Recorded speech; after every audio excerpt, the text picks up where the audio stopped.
10 years తర్వాత get together plan చేసిన తర్వాత అట్టర్ ఫ్లాప్ అయిపోయింది. ఇంకా శేఖర్ రిసెప్షన్ కి అందరం కలిసేసాము. స్కూల్ అయిపోయిన వెంటనే ఒక్కొక్కరం ఒక్కొక్క ప్లేస్ కి వెళ్ళిపోయాం అండ్ అలా సెటిల్ అయిపోయారు అందరూ.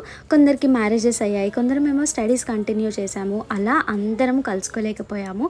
ఇప్పుడు ఛాన్స్ వచ్చింది అందరం మీట్ అవ్వడానికి. అండ్ ఇక్కడ శేఖర్ వాళ్ళ ఫ్రెండ్స్ వాళ్ళ కోసం మంచిగా హోమ్ నీడ్స్ అయితే తీసుకొని వచ్చారు.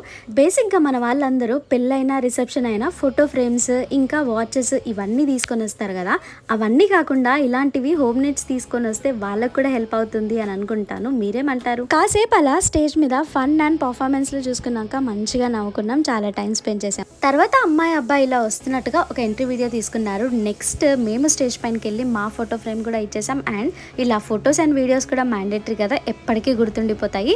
ఇలా కొన్ని ఇయర్స్ తర్వాత ఫ్రెండ్స్ని కలిసినప్పుడు వాళ్ళని వాళ్ళ పిల్లల్ని చూస్తుంటే ఎంత హ్యాపీగా అనిపిస్తుంది కదా. ఇంతకీ మీ ఫ్రెండ్స్తో గెట్ టుగెదర్ చేశారా?